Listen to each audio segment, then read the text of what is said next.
I want you to imagine, just for a second, that you're trying to reconstruct a massive, incredibly complex novel, like a 1,000-page masterpiece, right? Okay, I'm picturing it.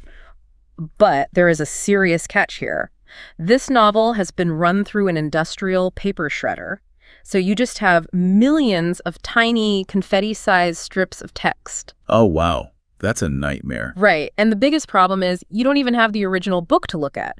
There's no cover picture, no table of contents, and you can't even, go to the library to look for a similar book by the same author. So you're literally flying blind. Exactly. You are standing in a room with a mountain of shredded paper, and you just have to glue it all back together perfectly. I mean, that sounds like a Sisyphean task. Yeah. You'd probably spend, a lifetime just trying to figure out which strips even belong in the same chapter? But that exact nightmare is, it's what biologists face every single day when they try to sequence the genetics of what they call non-model organisms. Right. Organisms without a mapped genome. Yeah, exactly. We're talking about creatures that do not have a neatly mapped reference genome on file. Maybe it's a newly discovered deep-sea microbe or some rare medicinal plant found in one specific valley. And figuring out their genetics from scratch like that. It's called de novo transcriptome assembly. You got it. And today, our mission for this deep dive is to explore a truly fascinating solution to this exact puzzle. I'm your host, and joining me to unpack all this is our resident bioinformatics expert. We are pulling from a 2024 paper published in BMC Bioinformatics by Mithani Shabbir and Mithani. Yes, and they've developed a completely new software tool called ROAST. ROAST, R-O-A-S-T, which stands for, let me get this right, Reference-Free Optimization of Assembled Supertranscriptomes. That's the one. And the underlying premise of ROAST is just incredibly compelling. I mean, it basically acts as an ultra-smart autocorrect for all that shredded genetic data. Or the puzzle box picture. Exactly. It manages to fix the broken assembly without ever needing a reference picture. It literally forces the data to correct itself. Which is wild. But before we get into how ROAST actually works its magic, let's look at the physical reality of what we're dealing with here. What exactly is this mountain of shredded paper in our analogy? Right. So the shredded paper represents RNA-seq data. RNA sequencing. Yeah. Because when researchers want to know what a cell is actually doing at any given moment, they don't just look at the static DNA, they look at the RNA. Because the RNA are like the working blueprints. Exactly. They're the active working copies of your genes. And to read them, these sequencing machines, usually using a technology called Illumina-paired end sequencing, they chemically break these RNA molecules down. Right, they shred them. Yep, they read them as millions of tiny, short fragments, usually only, 100 or so letters long. So the goal is to computationally stitch these tiny fragments back together to figure out the full transcriptome, which is basically the entire catalog of expressed genes in that specific organism. Right, but the paper emphasizes that we aren't just building a normal transcriptome. We are trying to build something called a supertranscriptome. Okay, I want to pause on that because that's a crucial distinction for everyone listening. What is the difference there? Well, it comes down to biological efficiency. In biology, one gene does not necessarily equal one single protein. Oh, right, alternative splicing? Exactly. Through this process called alternative splicing, a cell can take a single gene and basically cut and paste its sections, which we call exons, into multiple different configurations. That's mix and match. Yeah, exactly. So one gene might produce, say, 3 different versions of an RNA molecule, depending on what the cell needs at that exact moment. Okay, so where does the supertranscriptome fit in? The supertranscriptome tries to collapse all that complexity. It takes all the different overlapping variations of a gene and compresses them into one single continuous master sequence. I love the sound of that. It's like if a regular transcriptome is all the different edited cuts of a movie, right? Oh, that's a good analogy. Yeah, so you've got the theatrical release, the director's cut, the TV edit, but the supertranscriptome is the ultimate master script. It combines all the scenes, including, the alternate endings and deleted scenes, into one continuous linear block of text for each gene. That is a brilliant way to visualize it. And having that master script is absolutely vital for researchers doing downstream analysis. Like, if you're trying to figure out which genes are turned on during a disease, you need that master copy. But assembling that master script from scratch, purely from short 100-letter reads, is where the math really starts to break down. It really does. Which brings us to the core problem. The current assembly algorithms clearly struggle here. I mean, why do they fail and just leave us with a mess? Well, we really have to look at the intersection of biology and computer science to understand that. Biologically, RNA transcripts have wildly different abundance levels. What do you mean by abundance levels? So some genes are the cellular equivalent of a rock concert, right? They are incredibly loud, producing thousands and thousands of RNA copies. And the others? Other genes are basically a whisper. They produce maybe 1 or 2 copies total. So when the sequencing machine shreds everything, the algorithm just gets overwhelmed by the sheer volume of the loud genes. And it gets starved of information for the quiet ones. Precisely. Yeah. And computationally, it's even messier. I know these algorithms, tools like Trinity or Transvase, they're processing terabytes of data. Right, mountains of text. Yeah. And computationally, they rely on these complex mathematical structures called de Bruijn graphs. De Bruijn graphs. Okay, how do those work? Essentially, the algorithm tries to map out overlapping strings of letters.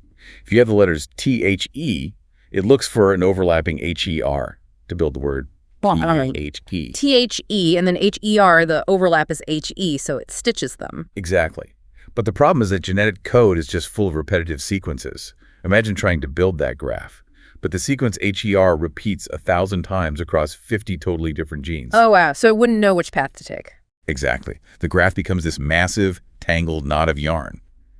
And to save time and computing power, the algorithms are forced to use heuristics. Which are basically algorithmic shortcuts, right? Educated guesses. Yeah, exactly. They guess. And when you're blindly guessing your way through a massive knot, you are bound to make mistakes. Reading through the paper, the list of assembly errors isn't just a random assortment of bugs. It kind of reads like a narrative of an algorithm slowly losing its mind. It really does. You can almost see the psychological state of the software reflected in the data. So first, the algorithm gets overzealous. Overzealous? How? Well, because of tiny sequencing errors or natural variations, it gets confused and just spits out multiple slightly different copies of the exact same supertranscript. We call that redundancy. So it's just clogging up the data set with duplicates. Yeah, exactly. Then the algorithm gets exhausted. It hits a complex region of that tangled yarn we talked about, gives up, and just stops assembling entirely. And that creates incomplete sequences. Right? It creates what we call incomplete supertranscripts, leaving missing segments at the far edges. Or even worse, it drops the thread right in the middle of a gene, leaving you with 2 or more separate chunks that actually belong together. And those are fragmented supertranscripts. Exactly. It's like a sentence that just stops in the middle of a chunk and then picks up 3 pages later. That's a perfect way to put it. And finally, the algorithm just flat out panics. It hits a repeating sequence and erroneously glues together parts of completely different transcripts. Oh, no. Yeah, this creates a false chimera, a true Frankenstein's monster in the data. And it'll also create local misassemblies, which are internal architectural flaws.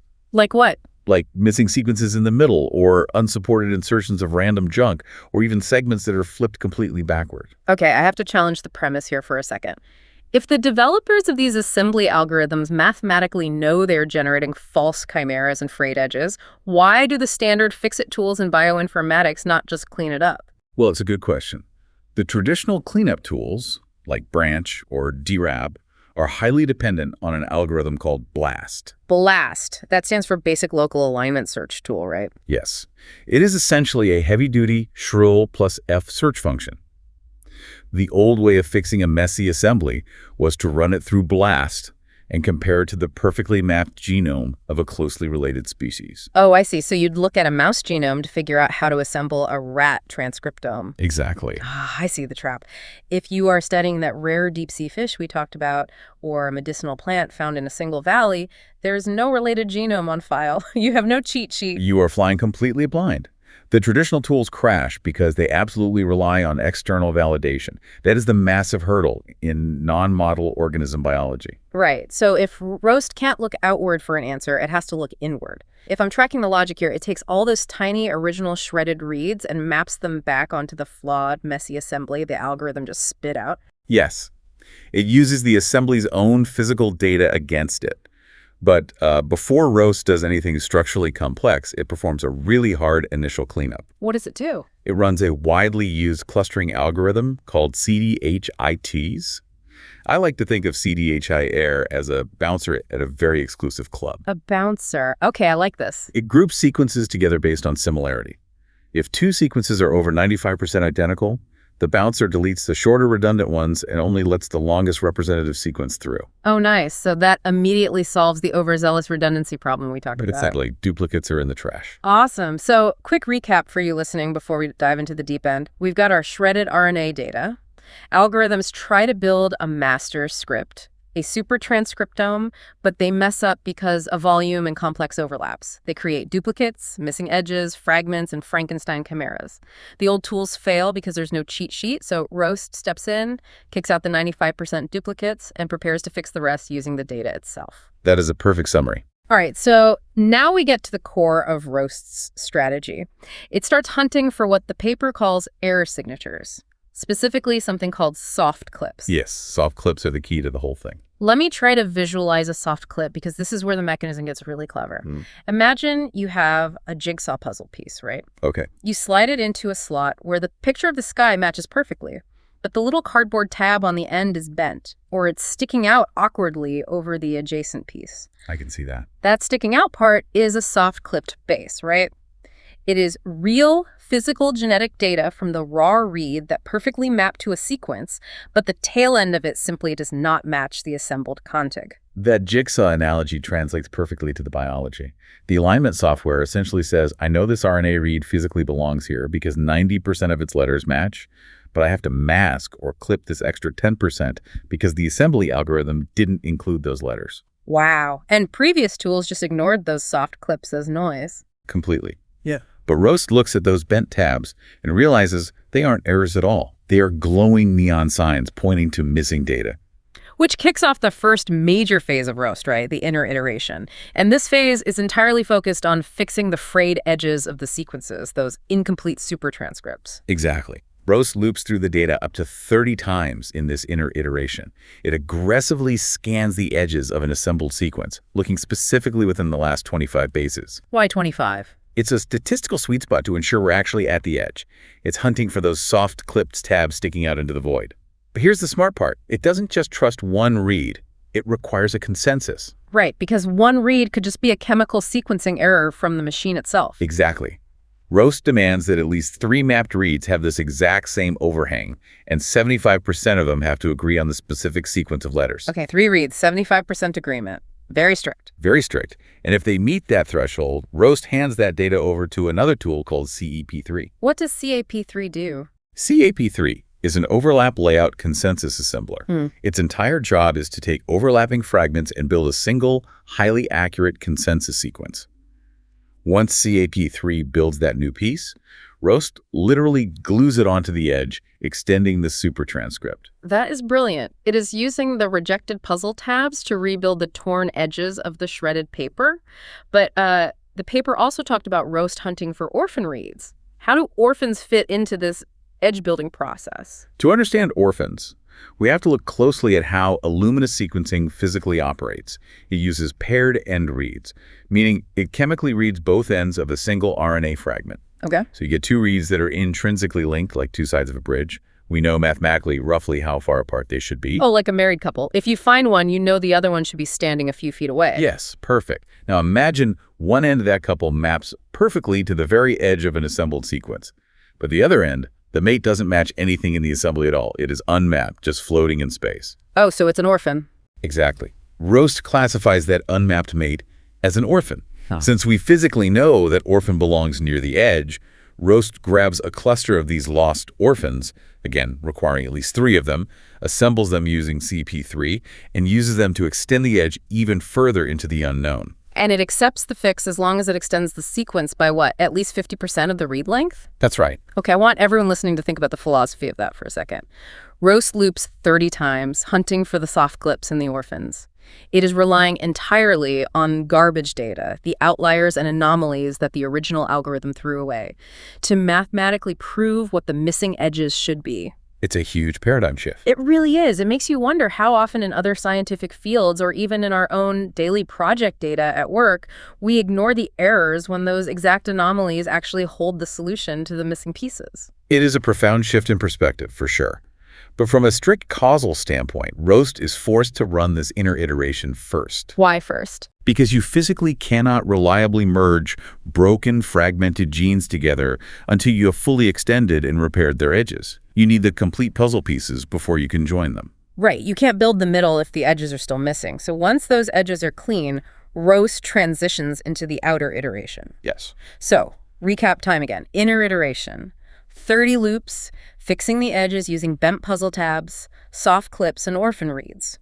Now we zoom out for the outer iteration. The edges are clean, so now we are hunting for the bigger structural failures, right? Exactly. The fragmented supertranscripts and the Frankenstein monsters, the false chimeras, and roast loops this outer iteration up to 100 times. 100 times? Yeah. Wow. Okay, let's break this down. How does it tackle the fragments? To tackle the fragments, roast looks for something called discordant reed pairs.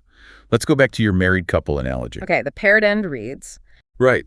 These paired end reeds are supposed to map relatively close to each other on the same continuous sequence.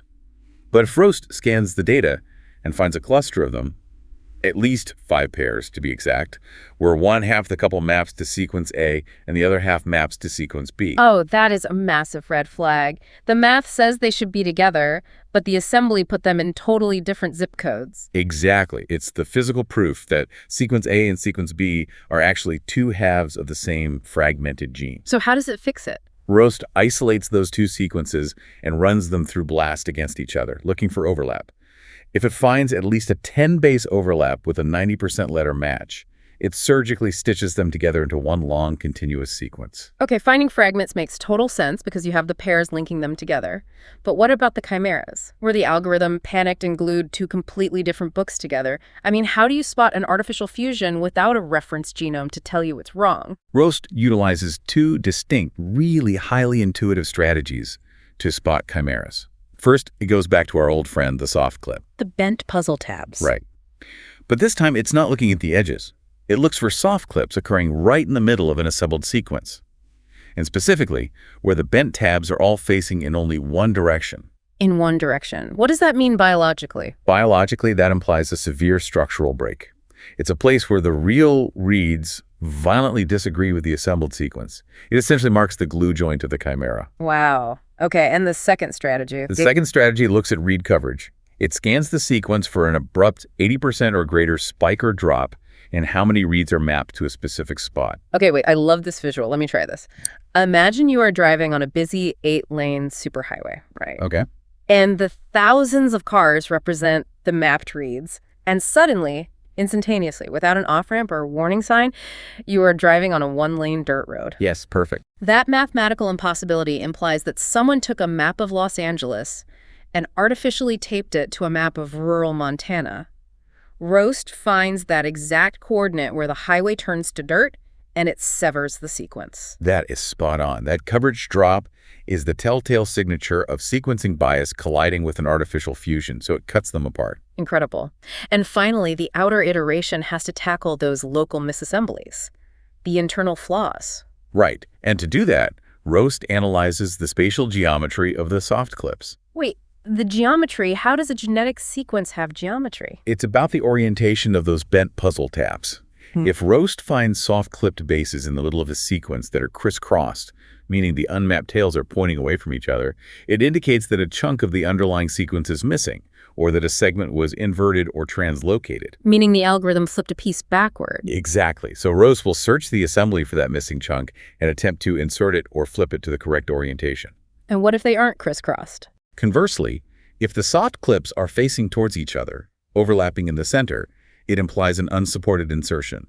The algorithm basically shoved extra junk data in there. So Roast surgically excises that junk. You got it. So let me get this straight. Every fix stitching a fragment, breaking a chimera, cutting out junk data fundamentally changes the shape of the assembly. I imagine that's exactly why Roast has to loop this outer iteration 100 times, right? That is nice. Because fixing one error probably changes the mapping landscape, which suddenly reveals 3 new errors that were hidden underneath. The shifting geometry of the assembly absolutely demands an iterative approach. You fix one thing, you reveal another. But of course, an algorithmic concept can sound perfectly logical on paper. The true test of any bioinformatics tool is how it performs when unleashed on actual messy genetic data. Right. It's time to grade the paper. So the researchers put Roast to the test, and they were very thorough. They started with simulated data, taking perfectly mapped reference supertranscriptomes for human, mouse, chicken, rice, and Arabidopsis, which is a tiny weed used heavily in plant biology. Right. They purposefully injected 800 simulated errors into these pristine sequences and then fed them 40 million simulated RNA seq reads.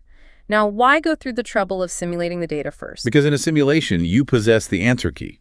You know the exact coordinates of every single false chimera and fragmented edge you created. This allows you to objectively measure the software's accuracy. Okay, that makes sense. And what were the results? The results were striking. Across almost all species tested, ROAST identified or recovered the missing edge sequences with near 100% accuracy. 100%? That's insane. It is. And for the false chimeras, which are notoriously the hardest structural errors to resolve, it identified and successfully split between 83% and 88% of them. That is wild. But as we know, simulation is a sterile environment. The biological real world is infinitely messier. When they ran ROAST on real data sets from those same organisms, did it hold up? It did. The primary way they measured this was using transrate scores. Transrate, what is that? Transrate is essentially the gold standard diagnostic metric for evaluating the quality of a de novo assembly. It calculates nucleotide identity, coverage depth probability, and structural integrity. Basically, a higher transrate score means a mathematically healthier, more biologically accurate assembly. And ROAST improved those scores. Across the board, ROAST consistently elevated those scores. Furthermore, the mean contig length, which is the average physical size of the assembled sequences, went up, proving that broken fragments were being successfully joined. And as you'd expect, the proportion of discordant red pairs plummeted. Okay, but looking closely at the tables in the paper for the real-world tests, I noticed a detail that made me pause, and I want to get your take on this. Yeah. For the real chicken data specifically, the number of fragmented supertranscripts actually went up after running ROAST. It increased by something like 600 contigs. Initially, I thought, wait, didn't ROAST just break the chicken data? That is a brilliant observation, and honestly, it looks like a glaring failure at first glance, but it is actually a fascinating paradox of the algorithm, and it loops perfectly back to the causal relationship between the inner and outer iterations we just talked about. Okay, explain that. Remember how we established that ROAST was incredibly aggressive and successful at extending those frayed edges using soft clips and orphans? Yes, the inner loop pulling data out of the void. Well, in the raw chicken assembly, there were hundreds of tiny, incomplete genetic pieces. They were so short and heavily degraded that the transrate evaluation software completely ignored them. It didn't even recognize them as valid fragments of a gene. So they were basically statistically invisible. Exactly. But once ROAST ran its inner iteration and extended those frayed edges, those newly lengthened pieces suddenly crossed the size threshold. Oh, wow. They met the criteria to be officially recognized as fragments of larger supertranscriptomes. Wait, so ROAST didn't create more fragments. By extending their edges, it simply brought invisible fragments out of the shadows. Exactly. It uncovered more of the biological truth, which just happened to look messier on one specific metric before those pieces could be fully merged in later loops. Precisely. It is a perfect cautionary tale for bioinformaticians. It illustrates why you have to look holistically at the interconnected web of metrics, the transrate score, the percentage of mapped reads, the overall contig length, rather than panicking over a single isolated data point. Okay, so bringing this all together for our listener, what is the ultimate takeaway here? We started with a room full of shredded paper, right? Massive piles of fragmented genetic data with no reference genome to guide us, and by intelligently looking at its own failures. The bent puzzle tabs, the orphan reads. Exactly. The orphans lost in space, the impossible drops in highway coverage. ROAST iteratively fixes its own edges, merges its own fragments, and slays its own chimeras. It transforms a fundamentally broken assembly into a robust, highly reliable supertranscriptome. And it does it entirely reference-free. And why should you, the listener, care about the intricacies of a specialized bioinformatics tool? I'll tell you why. Because innovations like this democratize the entire field of biology. It really does. It means a small team of researchers with limited funding can go out into the field, sequence the RNA of a completely unknown insect or a rare fungus, and extract highly accurate, actionable biological insights. They no longer have to wait a decade for a massive, multi-million-dollar international consortium to sequence the entire DNA genome first. It radically accelerates the pace of discovery. When you lower the computational barrier to generating high-quality data from non-model organisms, you open the floodgates. Researchers can more easily discover, novel metabolic pathways, trace obscure evolutionary lineages, and potentially uncover new life-saving medical compounds hidden in the genetics of rare species. It is a profound shift in how we process the natural world, and it leaves me with a final, broader thought for you to chew on today. The entire architecture of ROAST relies on the garbage data to succeed. the soft clips and orphans. Right. It uses the rejected anomalies to physically correct the system itself. So what if we applied this exact logic outside of genomics? Where else in your life or in your specific industry are the errors, the outliers, or the rejected data actually the exact blueprints you need to fix the core problem? That is a phenomenal question to leave on. The anomalies usually hold the answers. Think about what your own soft clicks are trying to tell you. Until next time, thanks for diving deep with us.